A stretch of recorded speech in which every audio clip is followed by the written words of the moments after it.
당장당장 먹다 하면 하나도 안 먹어.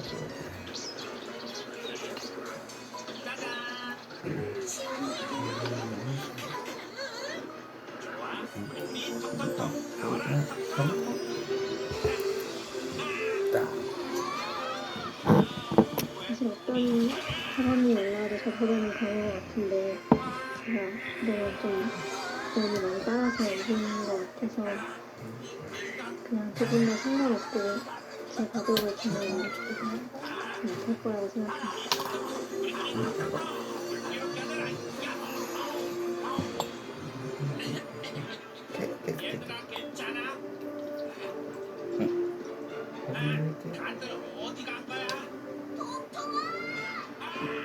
실력은 솔직히 저랑 만만치 않은 것 같은데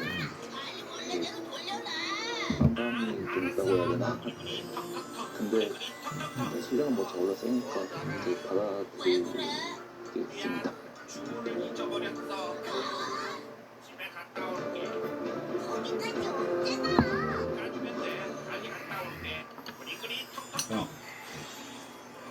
역사가 품격이 되는 무대 제48기 SG대 한국일보 명인전 오늘은 패자조 4회전 경기가 준비되어 있습니다.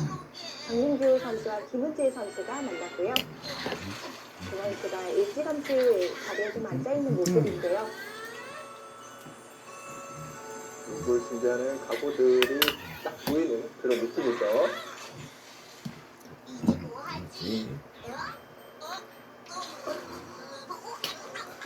9월 랭킹 30위에 랭크되어 있는 김은지 선수입니다. 랭킹을 유지하면서 한국 여자 랭킹 1위 자리도 이제 연속 지켜냈습니다. 네, 그렇습니다. 하지만 김은지 구단 입장에서는 20위 대 그리고 더 올라가서 10위권대로 들어가고 싶은 욕심이 있기 때문에 아직 30위라는 랭킹은 마음에 들지는 않을 것 같습니다.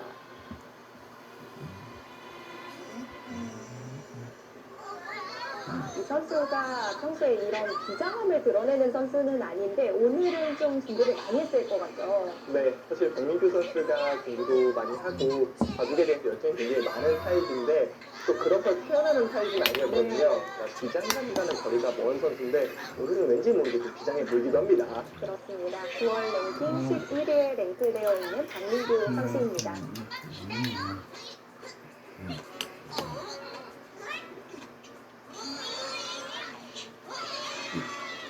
박민규 선수와 김은지 선수의 패자부 4회전이 시작되었습니다.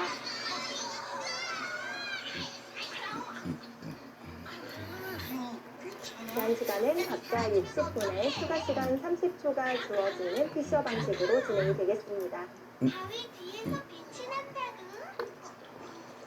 자, 오늘 대국은 김은지 선수의 흑, 박민규 선수의 백으로 시작이 되었는데요.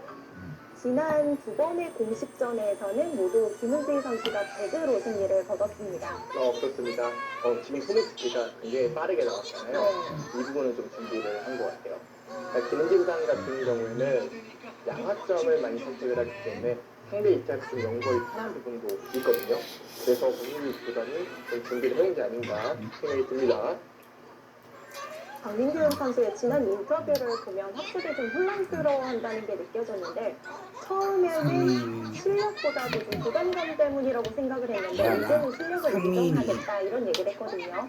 그러니까 박민규 구단이 처음에 진 게 가슴리그였는데 또 피셔로 진행이 됐고 수험도 이길 곳이 있었고 좀 어지러운 상황에서 좀 중요한 팀의 승부를 걸고 갔기 때문에 아무래도 좀 자정사들이 작동하지 않았을까 스스로 생각을 했을 것 같은데 명인장 같은 경우는 시간이 길고 충분히 개인전을 졌기 때문에 그런 부분을 얘기를 했습니다만 인터뷰와 측면 좀 다를 수 있어요. 말씀해 주신 것처럼 박민규 선수가 인터뷰에서 뭔가 본인의 마음을 솔직하게 드러내는 편이 아닌데 그래도 일단 지는 게 많이 아프다 이런 표현을 했어요. 사실 박민규 선수가 자신이 김은지 선수한테 져서라기보다는 또 공교롭게도 작년부터 이 선수가 그런 타입이 잘 아니에요. 여자 선수들에게 많이 졌어요. 원래 박민규 선수 같은 경우는 사람들이 생각할 때는 점수도 좋고 공격도 많이 잡는 이미지지만 사실 자신보다는 타이거까지 잘 이런 타입이거든요. 그런데 작년에 유독 많이 치다 보니까 좀 그런 부분이 스트레스로 다가오는 것 같고요. 너무 빨라서 얘기할 틈을 안 주고 있는데 일단 승리의 박민규, 세력의 김은지 구단이 돼가고 있습니다. 오늘 다시 그 이자맨도 진행이 되고 있습니다. 이거는 또 준비가 되는 거죠. 말씀해 주신 대로 지난해부터 뭔가 박민규 선수가 중요한 경기에서 여자 선수들에게 패배하는 모습을 보이면서 팬분들은 또 스윗 민규라는 별명을 지어주셨잖아요. 본인은 굉장히 비스러울 것 같은 별명이긴 한데 그래도 인터뷰에서는 뭐 감사하다고 정말 감사한 일이다. 그게 진짜 감사한 네. 일이겠죠. 예. 너무 진행이 빠른데 이제 흙을 오른쪽 방향 치워가고 거긴 아마도 충머리와 흑감을 노력하면서 진행을 하는데 박민규 선수 같은 경우는 김은지 구단에 대해서는 제가 설명을 안 해도 시청자 여러분들이 들어서 잘 아실 것 같고 박민규 구단 같은 경우는 동문이기도 하고 어릴 때 주장을 했을 때 아동리그에서 먼저 주각을 나타냈어요. 워낙 깊게 등하고 당시 오진영이었는데 히브로드라는 과거 팀에서 오진영 할 때 박정환 구단 그리고 이동훈 구단 그리고 강효태 팀인데 다 구단들과 같은 팀이 되면서 최강 오진영으로 불렸었고 스페더 리그 특기에서 굉장히 강한 느낌을 보여줬기 때문에 시청자 여러분들의 그 첫인상대로 가다 보면은 굉장히 강조들이 강하고 버티는 힘이 좋고 수익게 좋고 빠르다라는 느낌이 있는데 이 선수가 나이가 조금씩 연차가 들면서 조금 더 안정적이고 자기보다 하이랭커를 잘 던지고 그리고 의외로 속기파가 아니에요. 그러니까요. 네, 의외로 속기파가 아니고 점점 변해가고 있고 파독도 굉장히 견고하게 진다는 느낌이 있습니다. 기본적으로 스위치가 굉장히 빠른데 빠른 스위치를 굳이 보여주지 않고 이기려는 느낌들이 있는데 저는 그런 면에서 김은지 구단과 좀 비슷한 부분도 있다라고 생각이 들고 궁극적으로 보면 정한 구단과 좀 닮아있다는 생각이 들어요. 두 선수 모두 강한 스윙기를 가지고 있지만 드러내는 기쁨은 아니군요. 네, 그리고 크게 전투보다는 부분전으로 조금씩 정교하게 팩을 보고 또 후반에 나름대로 자신감들이 있어서 뒤에서 승부하는 것도 전혀 부담이 없는 그런 느낌들이 분명히 보인단 말이죠. 근데 재밌는 건 두 선수 모두 박정환 선수나 같은 팀을 뛰었다는 거예요. 그러니까 저희 주장의 영향을 좀 받아서 닮아가는 것인지 원래 비슷한 성향인데 박정환 구단과 들면서 더 닮아가는 것인지 모르겠습니다만 제가 느꼈을 때 박정환 구단과 비슷한 부분이 있다 이렇게 생각을 합니다. 그래서인지 사실 김은지 선수가 신진서 구단을 만났을 때 비록 패배하긴 했지만 내용 면에서 가능성을 좀 보여줬다면 오히려 박정환 구단을 만났을 때는 기회를 좀 잡지 못하고 패배하는 경우가 있었어요. 네, 그러니까 확실히 박정환 구단의 그 정교함이 애초부터 상대가 움직일 수 없게 만드는 그런 느낌들이 있는 것 같고 박정환 선수랑 가까이 지내면 그 박정환 선수의 그 무서움을 더 잘 알게 되는 것 같기도 해요. 강승민 구단도 이제 박정환 구단에게 되게 어려웠거든요. 물론 이번 명예전은 단지패를 하면서 나름대로 후반에 추격팀이 있기는 했었습니다만 또 둘이 굉장히 가까운 사이고 좀 박정환 구단의 아우라를 더 잘 느낀다고 해야 될까요? 그런 느낌들이 있는 것 같습니다. 지금 설쳐가니까 손길을 멈췄는데 지금 딱 봐도 느끼는 저의 실리와 크게 세력으로 좀 달려져 있죠. 아마 김은지 선수의 예상은 이런 데를 어깨 짚고 뛰면서 충머리를 쓰려고 하지 않을까 싶었는데 걸치기가 약간은 멈춰하고 있거든요. 그 이유는 여기를 지키자고 보니 여기 이제 한참을 들어가거나 스쳐서 처리를 하더라도 사기가 되면 아쉽고 스쳐도 그냥 이렇게 지켜주더니 여기 먼저 자리를 잡으면 굳이 충분히 안 쓰고도 자리를 잡으니까 좀 불만인가? 이런 생각을 좀 하게 되는 것 같습니다. 지금 현재를 보면 우상기 부분은 흑이 우선 전수 교환을 하지 않았잖아요. 네네. 특별히 좀 아끼는 이유가 있나요? 이 단수 같은 경우에는 웬만하면 해보지 않는 경향이 있는데 그 이유는 이 충머리가 해소되기 전까지는 잘 안 될 거라고 생각이 돼요. 왜냐면 축을 나가게 됐을 때 흙이 여기를 끊어갔을 때 거기 바로 단수를 쳐야 되는 거와 단수를 안 쳐도 되는 거는 점수에 영향을 줄 때가 많거든요. 그러니까 여기 이렇게 돼 있으면 나가도 여기 잡는 게 있어서 이 씌워가는 거라든가 다른 행마를 했을 때 이 끊는 교환이 생각보다 득점이 될 때가 많아요. 그래서 좀 고려를 해둔 것이고요. 발수는 또 언제든지 선수이기 때문에 급하지 않다라고 보는 겁니다. 당장 생략하더라도 100일 두는 자리는 아니고 상황에 따라서 다른 선택을 할 수 있기 때문에 좀 생략을 했다고 봐야겠습니다. 정민규 선수가 이렇게 포석을 짠 이유는 물론 수비를 좋아하기도 하지만 또 이렇게 진행이 되면 여기서부터는 김은지 구단이 모르는 버릇이 될 거라고 생각하는 것 같아요. 김은지 구단이 초반에 이해도가 높고 특히 본인이 좋아하는 포석을 계속 사용하면서 그런 부분에 득점을 올리는 부분들이 있기 때문에 최근에 김은지 선수를 상대하는 강자들도 괜히 초반부터 내가 아는 모양, 서로 아는 모양을 주기보다는 차라리 모르는 모양을 가서 미지의 영역을 싸우는 게 낫다. 이렇게 보는 것 같고요. 실제로라기보다는 제 생각도 비슷해요. 어린 선수들을 상대하는 베테랑 선수들은 모르는 길을 가는 게 편합니다.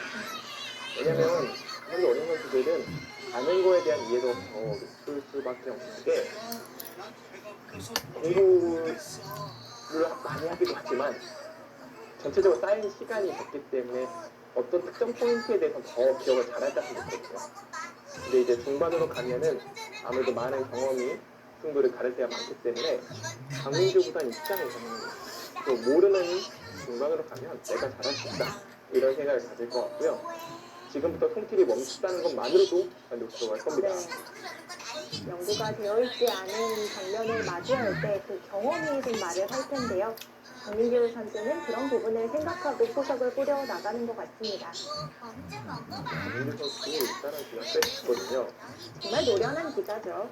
15년 차 정도 됐는데 어릴 때부터 이제 굉장히 순발력이 좋았고 그래서 이제 술을 빨리 보기 때문에 스킵하다라는 인상이 굉장히 강했는데 지금은 늦어진 것 같진 않고 확실히 조금 더 경험에서 나오는 내가 굳이 급하게 주지 않아도 된다라는 생각들이 정민규 선수가 높은 랭킹에 있게 하는 원동력인 것 같습니다. 그러면은 제자리가 블루스타인데 크게 출발했습니다. 자주 등장하는 포석이 아님에도 김은지 선수는 좋은 자리를 잘 찾아냈네요. 이거는 정민규 선수가 약간 고민을 하죠. 계속해서 좀 벌려주면서 안영을 취해야 되는지 아니면 중앙 쪽으로 머리를 내밀어야 되는지 궁금한데요.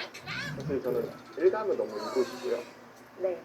당연히 이쪽 방향일 줄 알았는데 블루스팟이 이쪽을 얘기하고 있어서 좀 당황하긴 했어요. 방향이 전혀 다르네요. 근데 눌러보니까 거의 뭐 0.12 거의 차이가 안 나기 때문에 아마 박민규 선수 이렇게 두 칸을 줄 가능성이 높다라고 저는 생각을 합니다. 저런 자리는 항상 더 벌리는 것보다는 좁게 벌려주는 경우가 많은 거죠. 그렇긴 한데 지금은 그래도 툭한도 될 것 같아요. 낮게라면 저희 툭한도 괜찮을 것 같아요. 왜냐면 지금은 들어가는 게 조금 애매할 수가 있거든요. 왜냐면 이런 데 빠지는 게 보통 좋고 되는데 지금 같은 경우는 이런 식으로 빗소리 오게 되면은 여기가 심판이 좀 강력해질 수 있어서 요새는 두 칸을 주는 것이 보통입니다만 지금은 한 칸도 가능하다. 지금 칸을 낮게 벌려도 위로 벌려도 칸을 벌려도 혹은 칸을 위로 벌려도 크게 차이는 없어요. 그냥 시청자 여러분들이 이런 상황이면 그냥 손 닿는 대로 주면 돼요. 네. 왼쪽에 블루스팟을 주는 것은 이쪽을 주는 거는 사실 시청자 여러분들에게 좀 주고 이쪽 방면 어디든지 주면은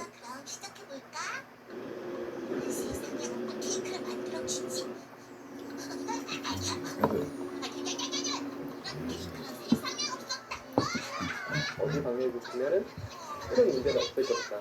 왜냐면 이 두 점이 벌리는 방향이 상대의 세력을 견제하면서 내가 하는 거기 때문에 나쁜 행마일 리가 없거든요. 이건 거의 뭐 마이너스가 될 수 있는 가능성이 드물기 때문에 이런 상황을 전해드립니다. 뭔가 좌측을 가는 거는 계속해서 충머리도 이용하면서 바둑이 좀 난이도가 높아질 것 같아요. 네. 또 이런 데 보면은 공격을 좀 강하게 되거든요. 이런 데 갔을 때. 잠수가 잡혀요. 사실. 네, 가죠. 이게 보통의 일감입니다. 예뻐? 이런 거 안 할 겁니다. 거의. 실상의 불을 찾으러 가야 돼요. 결국은 보면 이 프로 기사들이 일감으로 떠오르는 자리가 가장 추천하는 블리스팟은 아닐지 몰라도 그렇게 그래프가 하락하는 자리는 아니더라고요. 아무래도 물론 때때로는 사람의 일감과 AI가 말하는 조음수가 극단적으로 차이 날 때가 있긴 하지만 이렇게 큰 변화가 나오지 않은 일반적인 진행에서는 크게 차이가 안 나는 경우가 많아요. 그래서 저는 선수들의 경과 지혜가 네. 이게 다 바뀌는 게 아닌가. 사실 전에도 제가 한번 이 종속 시계를 최근에 연습했습니다. 이 모양을 보고 AI 검색어 가장 오래된 정책이라는 말씀을 드렸는데 여전히 살아남았거든요. 여전히 좋은 시대거든요. 그래서 물론 상상은 AI 트렌드라면 왼쪽에 여기 붙이고 요거는 다 그래도 몇백 년이 지난 형태들이거든요. 그래서 이게 다 바뀌지 않는다라는 생각도 들기도 하고 특히나 초반 부분 같은 경우는 너무 인공지능 수법을 따라하기보다는 예전에 기사들이 많이 보여줬던 수법대로 두시더라도 큰 문제는 없다는 거죠. 오히려 익숙해서 더 보기 편할 수 있어요. 물론 요즘에 바둑을 새로 배우기 시작했다.